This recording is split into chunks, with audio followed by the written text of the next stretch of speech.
Good morning बच्चों। आज हम आपको ले चलते हैं आपके नेक्स्ट चैप्टर में जो है fundamental unit of life part 1 video, और देखते हैं इसके कंटेंट्स। आपके सेल थ्योरी, आपका types of cells, prokaryotic, eukaryotic cell, structure of cell, साथ में plasma membrane and function, cell wall and functions, protoplasm, cytoplasm, उसके फंक्शंस, न्यूक्लियस एंड फंक्शंस, ये सब हम आज पढ़ेंगे इस वीडियो में। सबसे पहले देखते हैं सेल। सेल क्या है बच्चों? सेल जो है वो एक रूट टर्म से लिया गया है जिसका मतलब है कंपार्टमेंट। ठीक है, जैसे आपको पता होगा जेल को भी सेल बोला जाता है। ठीक है, तो सेल जो था वो सबसे पहले डिस्कवर किया था रॉबर्ट हुक ने इसको डिस्कवर किया था। जो साइंटिस्ट थे 1665 में डिस्कवर किया था, बॉटनिस्ट थे वो एक्चुअली, जो प्लांट्स की स्टडी करते हैं। उन्होंने सबसे पहले प्रिमिटिव माइक्रोस्कोप, पुराने माइक्रोस्कोप से देखा और कॉर्क स्लाइस को देखा। कॉर्क क्या होता है? ढक्कन। ठीक है, पहले के ज़माने के ढक्कन जो होते थे वो बाक से बनते थे। बाक मतलब पेड़ की छाल, वो डेड, एक तरीके से डेड थिंग है वो। ठीक है, तो उसको जब उन्होंने माइक्रोस्कोप के नीचे देखा तो उसमें उनको सिर्फ बॉक्स लाइक स्ट्रक्चर्स दिखाई दिए। वो बॉक्स लाइक स्ट्रक्चर्स को उन्होंने कहा क्या है ये, इसलिए उन्होंने उनको नाम दे दिया सेल। कंपार्टमेंट लाइक थिंग थी तो सेल। तो सेल जो है वो बेसिक यूनिट ऑफ लाइफ है। जिसमें सेल नहीं है वो ऑर्गेनिज्म ही नहीं है, नॉन लिविंग थिंग है ना। तो सेल क्या होता है? सबसे बेसिक यूनिट होता है। और लाइफ सबसे पहले जब आई थी अर्थ में, जब लाइफ आई थी तो वो सेल से ही डेवलप हुई थी। एक सेल, सिंगल सेल ऑर्गेनिजम्स आए थे, फिर उनसे धीरे धीरे पूरे हमारे आज के मल्टी सेलुलर ऑर्गेनिजम्स बन गए। सेल से टिश्यूज़ बनते हैं, टिश्यू से ऑर्गन्स, ऑर्गन से ऑर्गन सिस्टम्स, राइट, और ऑर्गन सिस्टम से पूरा ऑर्गेनिज्म बन जाता है। और एक सिंगल सेल में पूरी कैपेसिटी होती है सारे प्रोसेस करने की, रेस्पिरेशन, डाइजेशन, सर्कुलेशन, रिप्रोडक्शन। जो हमारे अलग अलग ऑर्गन्स ये परफॉर्म करते हैं, ये चीज़ें वो एक सिंगल सेल में भी होती हैं। तो सेल जो है वो कैपेबल है इंडिपेंडेंट एग्जिस्टेंस का, इसीलिए हम इसे फंडामेंटल और स्ट्रक्चर यूनिट ऑफ लाइफ भी कहते हैं। So let's move on to the next slide, that is various cells of human body. Human body के हम सेल्स पढ़ेंगे। ह्यूमन बॉडी में कौन कौन से सेल्स होते हैं? तो हमारे ह्यूमन बॉडी में आपको दिख रहे होंगे, मसल्स में भी हमारे मसल सेल, जिन्हें मसल फाइबर्स कहते हैं। हमारे ब्रेन में सेल्स होते हैं जिन्हें नर्व फाइबर्स या न्यूरॉन्स बोलते हैं। हमारे बोन्स में भी सेल्स होते हैं जिन्हें बोन सेल्स बोलते हैं। और रिप्रोडक्टिव सेल्स भी हैं, जैसे फीमेल्स में ओवम, मेल्स में स्पर्म। तो ये सारे स्पर्म्स जो सेल्स हैं वो ह्यूमन बॉडी में पाए जाते हैं। Next what we have cell theory. Cell theory शीज़मैन, शेल्डन और वर्च्यू ने दी थी। ये एग्जाम पॉइंट ऑफ व्यू से बहुत इंपॉर्टेंट है बच्चों। वाई? ये आती है 3 पॉइंट्स इसके हमेशा याद रखना। All living organisms are composed of 1 और मोर सेल्स।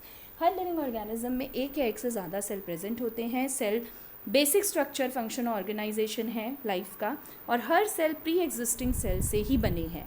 कोई ऐसे ही जादू से नहीं आ गए सेल्स, ठीक है, प्रकट नहीं हुए नेचर में, वो प्री एग्जिस्टिंग सेल से ही डेवलप होके आए हैं। So next move on to the next slide, type of cells. Type of cells based on the complexity, कितने कॉम्प्लेक्स हैं सेल्स, प्रोकैरियोटिक और यूकैरियोटिक में डिवाइडेड होते हैं।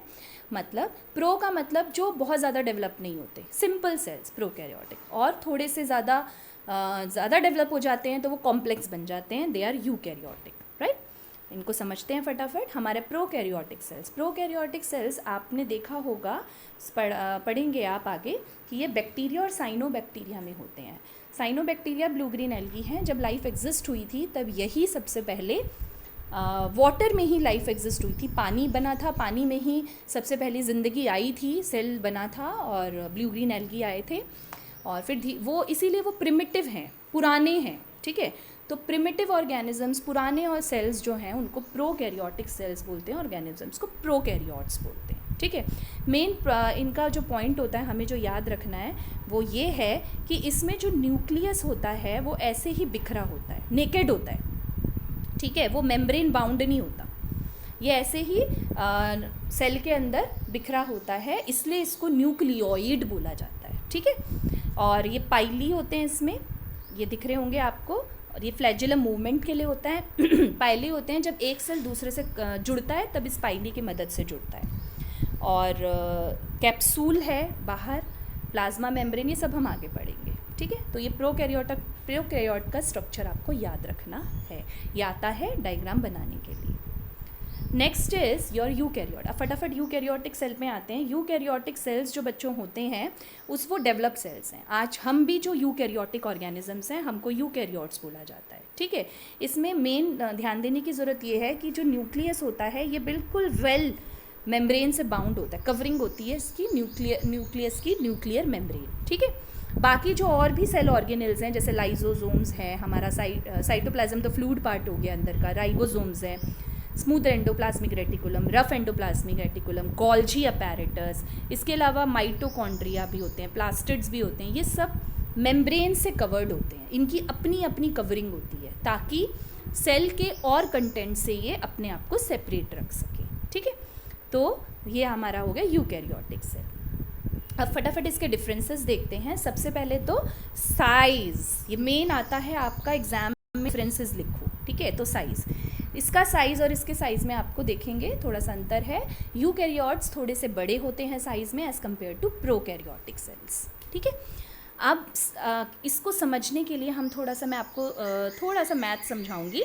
एक्चुअली 1 मीटर जो होता है वो 100 सेंटीमीटर के बराबर होता है, ये तो सबको पता होगा, है ना, ओके। या अगर हम इसको उल्टा करें तो 1 सेंटीमीटर इज़ इक्वल टू ये 100 डिवाइड हो जाएगा इसके नीचे आके 1/100, या 1/100 का मतलब 10⁻⁻² मीटर, ठीक है ना। 1 centimetre is equal to 10⁻⁻² metre. तो उसी की तरह यहाँ देखो 1 mu metre is equal to 10⁻⁻6 metre, ठीक है। हम इसको ऐसे भी बोल सकते हैं कि 1 मीटर में 10⁻6 म्यू मीटर होते हैं। उल्टा बोलेंगे तो इतने म्यू मीटर होते हैं, है ना। इसका मतलब 1 मीटर में 10 लाख टुकड़े किए जा सकते हैं। तो वो जो एक टुकड़ा है, एक पीस है, वो 1 म्यू मीटर के बराबर होगा, ठीक है। 1 मीटर कितना हुआ आपका, मम्मी कपड़ा लेती होगी 1 मीटर का, या दुपट्टा होता है 2-2.5 मीटर का, उसका रफली आधा कर लो दुपट्टे का। उसमें अगर हम 10 लाख टुकड़े करें तो वो जो एक टुकड़ा है वो 1 म्यू मीटर के बराबर है, ठीक है। तो अब आप देखो 10 लाख टुकड़ों में एक टुकड़ा कहाँ नज़र आएगा, है ना, तो माइक्रोस्कोप के नीचे ही नज़र आ पाएगा वो। वो 10 लाख में से जो 1 से 10 टुकड़े होंगे वो प्रोकैरियोटिक का साइज़ होता है, और जो 5 से 100 तक के टुकड़े होंगे वो यूकैरियोट। तो आपको मैंने इससे समझाया ताकि आप इमेजिन कर पाओ प्रोकैरियोटिक यूकैरियोटिक के साइज़ में डिफरेंस। उसके बाद इसका मैंने आपको पहले ही बताया था, जो न्यूक्लियर रीजन होता है वो पुअरली डेवलप होता है, नेकेड होता है, कोई मेम्ब्रेन बाउंड नहीं होता, उसको न्यूक्लियोइड कहते हैं, और इसमें मेम्ब्रेन बाउंड होता है। क्रोमोसोम सिंगल होता है इसमें क्रोमोसोम, अब ये क्रोमोसोम क्या है वो भी मैं आगे समझाऊंगी। उसके बाद है सेल ऑर्गेनेल्स जो होते हैं, जो सेल ऑर्गेनेल्स मतलब जो सेल के अंदर के पार्ट्स हैं, ribosomes, endoplasmic reticulum, Golgi body, वो सब मेम्ब्रेन बाउंडेड होते हैं, जबकि इसमें वो मेम्ब्रेन बाउंड नहीं होते हैं प्रोकैरियोटिक में। यूकैरियोट्स में मेम्ब्रेन बाउंड होते हैं सेल ऑर्गेनेल्स। चलिए next move on to the next slide. Structure of cell किस किस से बना है, protoplasm, cytoplasm, plasma membrane, cell wall, nucleus and cell organelle. Cell organelles हम इस चैप्टर स्लाइड में नहीं लेंगे, हम अगले वीडियो में लेंगे, इस पार्ट में नहीं लेंगे। प्लाज्मा मेम्ब्रेन, सबसे पहले प्लाज्मा मेम्ब्रेन। बच्चों प्लाज्मा मेम्ब्रेन क्या होता है, वो मेम्ब्रेन जो सेल को कवर करके रखता है, ये सेल है उसको कवर करके रखता है, इसको हम बोलते हैं पीएम, मतलब प्लाज्मा मेम्ब्रेन का शॉर्ट फॉर्म, ठीक है। अब ये जो प्लाज्मा मेम्ब्रेन होता है ये हमारा, आप देख रहे होंगे इसमें कुछ ऐसा स्ट्रक्चर नज़र आ रहा है आपको, एक ऊपर हेड और नीचे टेल, है ना, ये देख रहे हैं। तो ये एक ऊपर होता है, एक नीचे की तरफ होता है। तो लिपिड, ये क्या है, लिपिड मॉलिक्यूल है। तो लिपिड की 2 लेयर्स होती हैं और उनके बीच में प्रोटीन्स होते हैं, या ऊपर कहीं प्रोटीन होते हैं, आपको दिख रहा है ये बीच में प्रोटीन है, ये ग्लाइकोप्रोटीन है, ग्लाइकोलिपिड है। तो प्रोटीन और लिपिड आपस में मिलकर प्लाज्मा स्ट्रक्चर फॉर्म करते हैं। It is composed of by layer of lipid and protein, ठीक है। तो आउटर मोस्ट लेयर है और सेल को एक्सटर्नल इन्वायरमेंट से बचा के रखती है।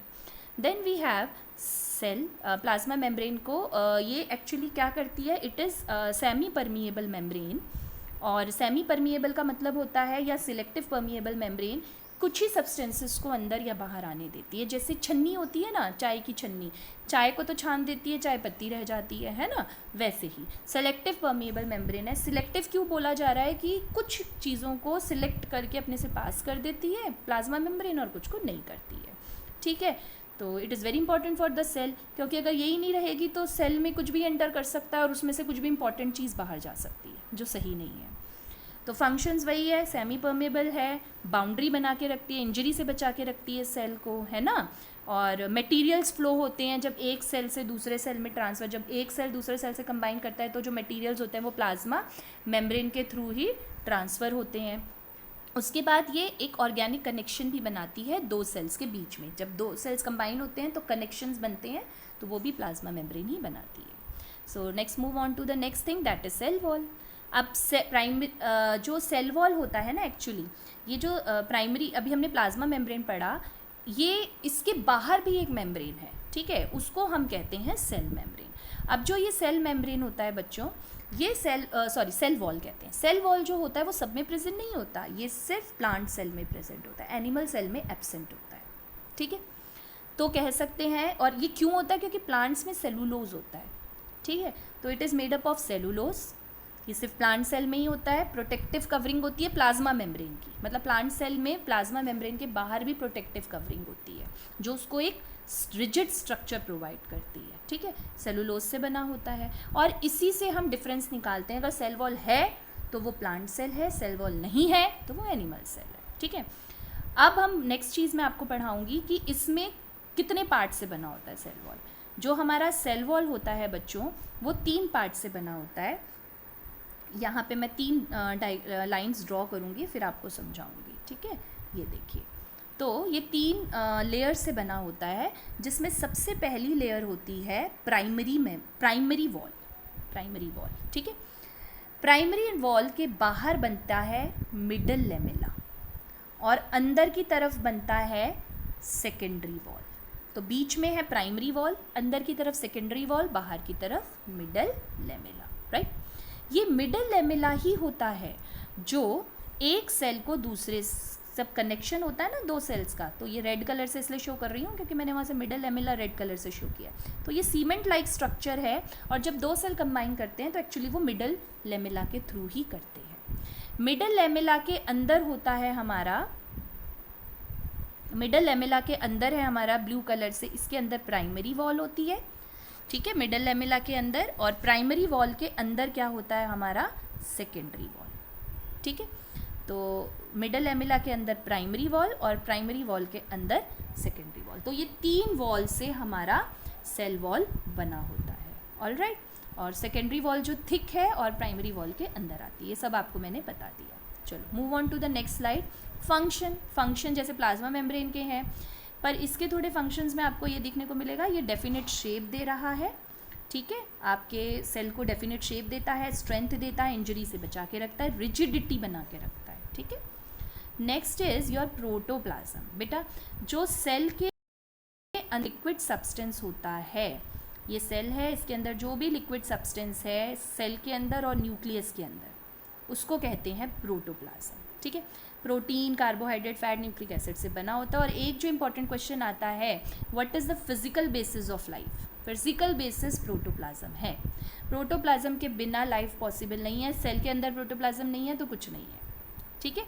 तो लिक्विड पार्ट होता है, फ्लूइड पार्ट होता है, जो सेल के अंदर, न्यूक्लियस के अंदर, उसके न्यूक्लियस के अंदर होता है, उस सबको हम प्रोटोप्लाज्म कहते हैं, ठीक है। नेक्स्ट चीज़ पे आते हैं जो है हमारा साइटोप्लाज्म। अब साइटोप्लाज्म क्या होता है, मैंने अभी आपको बताया, प्रोटोप्लाज्म होता है सेल और न्यूक्लियस के अंदर की चीज़, ठीक है। ये सेल है और ये न्यूक्लियस है, इस सब के अंदर जो फ्लूइड है वो प्रोटोप्लाज्म है। अब इस न्यूक्लियस को निकाल दो बाहर, तो जो लिक्विड बचा दैट इज साइटोप्लाज्म। तो हम ये कह सकते हैं प्रोटोप्लाज्म्स में माइनस कर दो न्यूक्लियस को। न्यूक्लियस के अंदर क्या होता है, न्यूक्लियोप्लाज्म, ठीक है। तो प्रोटोप्लाज्म से न्यूक्लियस के अंदर के न्यूक्लियोप्लाज्म को माइनस कर दो तो बन जाता है साइटोप्लाज्म। तो ये भी फ्लूइड फिल्ड पार्ट है, ठीक है। सेल ऑर्गेनेल्स इसमें तैरते रहते हैं, न्यूक्लियस तो अपना अलग है और अंदर सेल ऑर्गेनेल्स उसमें फ्लोट करते रहते हैं। ये भी प्रोटीन, न्यूक्लियोटाइड, फैटी एसिड से बना है, तो इसको भी आपको याद रखने की ज़रूरत है। Next is your nucleus, main part. जैसे हमारी बॉडी का मेन पार्ट ब्रेन है, ऐसी सेल का मेन पार्ट न्यूक्लियस है, इसे समझ लीजिए। और न्यूक्लियस जो इसका स्ट्रक्चर एक बार समझ लो। ये न्यूक्लियस सेल के अंदर का न्यूक्लियस है। न्यूक्लियस के अंदर भी एक चीज़ होती है जिसको न्यूक्लियोलस कहते हैं, ठीक है। इसको न्यूक्लियोइड से आपको कंफ्यूज नहीं करना।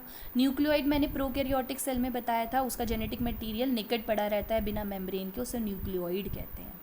न्यूक्लियोलस होता है न्यूक्लियस के अंदर का मटेरियल। अब बाहर इसके न्यूक्लियर मेम्ब्रेन है, न्यूक्लियर मेम्ब्रेन में पोर्स हैं, न्यूक्लियर पोर्स किन्हें कहा जाता है। और न्यूक्लियस के अंदर दो चीज़ें हैं, हम एक तो मैंने बताया था उसका फ्लूइड पार्ट न्यूक्लियोप्लाज्म है। न्यूक्लियस के अंदर, न्यूक्लियोप्लाज्म के अंदर दो चीज़ रहती हैं, एक तो न्यूक्लियोलस और दूसरी चीज़ है क्रोमैटिन मटेरियल। क्रोमैटिन होते हैं पतले पतले थ्रेड, ठीक है। आगे पढ़ते हैं इसके बारे में हम। न्यूक्लियोलस, ठीक है। तो न्यूक्लियोलस अभी मैंने पढ़ा, आपको बताया न्यूक्लियोप्लाज्म में न्यूक्लियोलस या क्रोमैटिन मटेरियल। अब ये जो न्यूक्लियोलस होता है ये स्फेरिकल बॉडी होती है और प्रोटीन और आरएनए से बनी होती है, ठीक है। और सबसे मेन इंपॉर्टेंट ये याद रखना है, राइबोसोम जो एक सेल ऑर्गेनेल है हमारा, वो यहाँ बनता है, न्यूक्लियोलस में बनता है, फॉर्म करता है। ये साइट है उसकी राइबोसोम फॉर्मेशन की। उसके बाद आप ये देखेंगे कि न्यूक्लियोलस के साथ साथ न्यूक्लियोप्लाज्म में क्रोमैटिन मटेरियल होता है। क्रोमैटिन जो है वो थिन थ्रेड लाइक स्ट्रक्चर्स हैं। जब सेल डिवीजन होता है तब ये क्रोमैटिन मोटे हो जाते हैं, थिक कॉर्ड में बदलते हैं, जिन्हें क्रोमोसोम कहते हैं, ठीक है। क्रोमैटिन में डीएनए या जेनेटिक मटेरियल होता है, तो क्रोमोसोम में भी होगा, क्रोमोसोम क्रोमैटिन से बने हैं। और डीएनए का मतलब है जीन्स, ठीक है। तो जीन्स जब सेल डिवाइड होता है तब ये जो क्रोमोसोम्स हैं ये भी डिवाइड हो जाते हैं, मतलब आधे जीन्स पेरेंट के पास रह जाते हैं, जिसको वो बाद में डबल कर लेते हैं, और बाकी जो जीन्स होते हैं, जीन्स का कुछ हिस्सा बच्चों में चला जाता है, ऑफस्प्रिंग्स में चला जाता है, जिससे हम कहते हैं कि जो ऑफस्प्रिंग्स हैं वो पेरेंट्स के आइडेंटिकल होते हैं, है ना। आपके भी कई चीज़ आपके पेरेंट्स से मिलती है, तो वो किससे होती है? With the help of genes, ठीक है। जो जीन्स कहाँ प्रेजेंट है? हमारे क्रोमोसोम्स में। किससे बने क्रोमोसोम्स? Chromatin material.